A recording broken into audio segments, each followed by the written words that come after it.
അഭിവാദ്യങ്ങൾ. അശാസ്ത്രീയത തീർക്കുന്നത് വരെ സമരവും നിയമപരമായ നേരിടലും നടത്തുക എന്നുള്ളത് രാഷ്ട്രീയ പാർട്ടി എന്നുള്ള നിലക്ക് ജനസമൂഹത്തോട് ബാധ്യതയുള്ള പാർട്ടി എന്നുള്ള നിലക്ക് നടത്തുകയേ ഞങ്ങൾക്ക് നിർവാഹമുള്ളൂ. വിവിധ മണ്ഡലം മുസ്ലിം ലീഗിൻ്റെ പ്രസിഡന്റ് സെക്രട്ടറിയും ട്രഷററും തിരൂർ ഭാഗത്തെ മുസ്ലിം ലീഗിൻ്റെ പ്രവർത്തകന്മാരും പഞ്ചായത്ത് പ്രസിഡന്റുമാരും എല്ലാവരും ഉണ്ട്. അപ്പോൾ സ്വാഭാവികമായും അശാസ്ത്രീയമായി പണി പൂർത്തിയാകാത്ത ഒരു റോഡിന് വേണ്ടി പണം ജനങ്ങളിൽ നിന്ന് വാങ്ങുക എന്നത് ഒരു കൊള്ളയടിക്കലാണ്. ആ കൊള്ളയടി അവസാനിപ്പിക്കണമെന്നാണ് ഞങ്ങളുടെ നിലപാട്. ഇപ്പോൾ വളാഞ്ചേരിയിലും അതുപോലെ തന്നെ കുറ്റിപ്പുറത്തും ഒക്കെ ഒട്ടേറെ സ്ഥലങ്ങളിൽ പ്രവൃത്തി പൂർത്തീകരിക്കാൻ നിൽക്കുകയാണ്.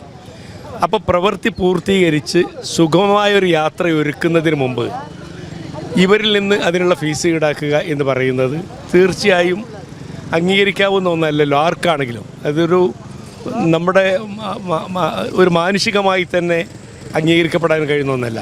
ഇത് സർക്കാർ മേലുവിലാസത്തിൽ നടക്കുന്ന ഒരു കൊള്ള. ഈ റോഡിൻ്റെ പേരിലാണ് ടോൾ പിരിവ്. റോഡ് പൂർത്തിയായി കഴിഞ്ഞാൽ പൂർണ്ണ യോഗ്യമായാൽ ജനങ്ങൾക്ക് സഞ്ചാര സൗകര്യം കിട്ടിയാൽ ടോൾ പിരിവ് വേണമെങ്കിൽ നമുക്ക് ആലോചിക്കാം. എന്നാൽ റോഡിൻ്റെ പണി പൂർത്തീകരിച്ചിട്ടില്ല, അനുബന്ധ സംവിധാനങ്ങൾ ഒരുങ്ങിക്കഴിഞ്ഞിട്ടില്ല. ഇതിൻ്റെ ഭാഗമായി എന്തൊക്കെ ചെയ്യേണ്ടതുണ്ട് എന്നതിൻ്റെ തീരുമാനം പോലും പൂർത്തീകരിച്ചിട്ടില്ല എന്നാണ് ഞാൻ മനസ്സിലാക്കുന്നത്. അതാണ് ചുങ്കത്തെ സർവീസ് പാത വേണോ വേണ്ടേ എന്ന ചിന്ത ഇപ്പോഴും അധികൃതരുടെ മുമ്പിൽ നിൽക്കുകയാണ്. ഇങ്ങനൊരു ഘട്ടത്തിൽ കൊള്ളയടി തുടങ്ങുകയാണ്. ഇതാർക്ക് വേണ്ടിയാണ്? ഈ പാതയിലൂടെ ദീർഘദൂര യാത്രയ്ക്ക് സൗകര്യം കിട്ടുന്നു എന്നുള്ളത് സന്തോഷകരമാണ്. എന്നാൽ ഈ പരിസരത്ത് ജീവിക്കുന്ന പാവങ്ങളായ ആളുകളുടെ ജീവിത സ്ഥിതി വിലയിരുത്താൻ രണ്ട് ഭരണകൂടങ്ങൾക്കും കഴിയുന്നില്ല എന്ന വസ്തുത ജനങ്ങൾ തിരിച്ചറിയേണ്ടതുണ്ട്. ഈ ജനങ്ങൾക്ക് വേണ്ടിയാണ് ഞങ്ങൾ ഈ സമരരംഗത്ത് വന്നിട്ടുള്ളത്. തൊട്ടപ്പുറത്ത് നമുക്കറിയാം വളാഞ്ചേരിയിലേക്കുള്ള പ്രധാനപ്പെട്ട സർവീസ് റോഡിൻ്റെ പണി ഇതുവരെ പൂർത്തിയായിട്ടില്ല. കുറ്റിപ്പുറത്ത് ബ്രിഡ്ജുമായി ബന്ധപ്പെട്ടുകൊണ്ടുള്ള പണി നടന്നുകൊണ്ടേയിരിക്കുന്നുള്ളൂ.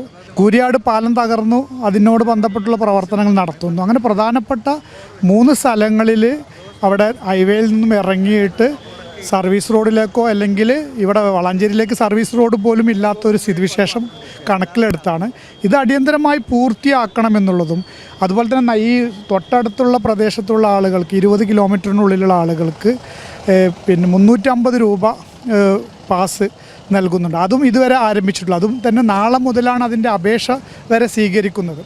അത്തരമൊരു സാഹചര്യത്തിലാണ് ഇതിൻ്റെ പ്രതിഷേധത്തിന് ഫലമായിട്ടാണ് ജനപ്രതിനിധികൾ ഇന്നിവിടെ സമരം നടത്തിയിട്ടുള്ളത്. ബസ്സുകാരുടെ ഇഷ്യൂ താൽക്കാലികമായി പരിഹരിച്ചിട്ടുണ്ട്.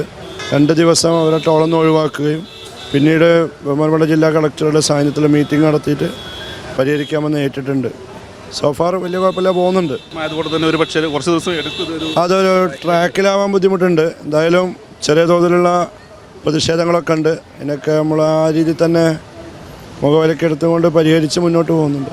മറ്റ് ടോൾ പാസിന് വ്യത്യസ്തമായിട്ട് ആംബുലൻസിനും എമർജൻസി വെഹിക്കിളിന് പോകാൻ വേണ്ടി പ്രത്യേക വഴികളുണ്ട്. നല്ല വീതിയൊക്കെ ഉണ്ട് ഇവിടെ. എന്തായാലും ഇപ്പോൾ പക്ഷേ പല ഭാഗങ്ങളിലും സാങ്കേതികത്വം നിലനിൽക്കുന്നുണ്ട്. ചെറിയൊരു പോളിൻ്റെ ഒരു ഇഷ്യൂ ഒക്കെ പറയുന്നുണ്ട്. അത് എന്തായാലും കറക്റ്റ് ആവും, തുടങ്ങിയിട്ടല്ലേ ഉള്ളൂ. തിരൂർ വളാഞ്ചേരി കോട്ടക്കലൊക്കെയാണ് നമ്മളെ ബസ്സുകൾ സർവീസ് നടത്തുന്നത്. അത് ഷട്ടൽ സർവീസ് ആയിട്ടാണ് നടത്തുന്നത്. അപ്പോൾ ഏകദേശം 100ഓളം ബസ്സുകളുണ്ട്. 90-നടുത്ത് ബസ്സുണ്ട്. അത്രയും ബസ്സുകൾ ഒരു വണ്ടി 10 ട്രിപ്പോളം ഓടുന്നുണ്ട്. ഇതിൽ അപ്പ് ആൻഡ് ഡൗൺ ആയിട്ട് 10 ട്രിപ്പ് ഓടുന്നുണ്ട്. അപ്പോൾ ഇവരിപ്പോൾ പറയുന്നത് ഒരു ട്രിപ്പിന് ബസ്സിന് 250 രൂപയാണെന്നാണ് ഞങ്ങളോട് ഔദ്യോഗികമായിട്ടുള്ള ഇവിടുത്തെ ലോക്കൽ ഇതിൻ്റെ നേതാക്കൾ പറഞ്ഞത്. ലോക്കൽ എന്ന് പറയുമ്പോൾ ഇതിൻ്റെ NHIൻ്റെ ആൾക്കാർ തന്നെ പറഞ്ഞത്. അപ്പോൾ 250 വെച്ചാകുമ്പോൾ 10 ട്രിപ്പ് അടിക്കുമ്പോൾ പൈസ എത്ര? ഏകദേശം 2000 ഉറുപ്പ്യോളായി. ആ 2000 രൂപ ഞങ്ങൾക്ക് ഒരു ദിവസം ഓടിയാൽ 2000 ബാലൻസ് വരുള്ളൂ. പണിക്കാരെ ഡീസലിൻ്റെ പൈസയും പണിക്കാരെ ശമ്പളമൊക്കെ കഴിഞ്ഞിട്ട് വരുള്ളൂ. അപ്പോൾ അത് ഞങ്ങൾക്ക് എന്താണ് ഇതല്ല. അതായത് ഒരിക്കലും ഞങ്ങൾക്ക് അത് സർവീസ് നടത്താൻ മുന്നോട്ട് കൊണ്ടുപോകാൻ പറ്റില്ല. അപ്പോൾ അത് ഞങ്ങളിവരെ അറിയിച്ചു. അപ്പോൾ ഇപ്പോൾ അവർ പറയുന്നത് 2 ദിവസം കഴിഞ്ഞിട്ട് നിങ്ങൾക്ക് തീരുമാനം പറഞ്ഞുതരാം എന്ന് പറഞ്ഞിട്ടുണ്ട്.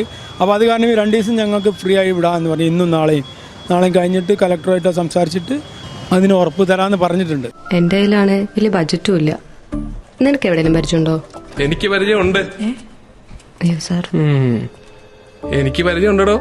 ഈ പറഞ്ഞ ഡിസൈൻ ഏറ്റവും ബെസ്റ്റ് ആയിട്ട് നിങ്ങളുടെ ബഡ്ജറ്റ് ചെയ്തു തരുന്ന സ്ഥലം Theyyampattil jewellery. Trendy and customise collection, best in budget. Theyyampattil പോലൊരു ഓപ്ഷൻ വേറെ ഇല്ല. ഹലോ, ആ കൺഫ്യൂഷൻ അങ്ങ് തീർന്നില്ലേ? പണി കിടക്കട്ടെ. Jewellery that tells your story. തെയ്യമ്പാട്ടിൽ jewellery.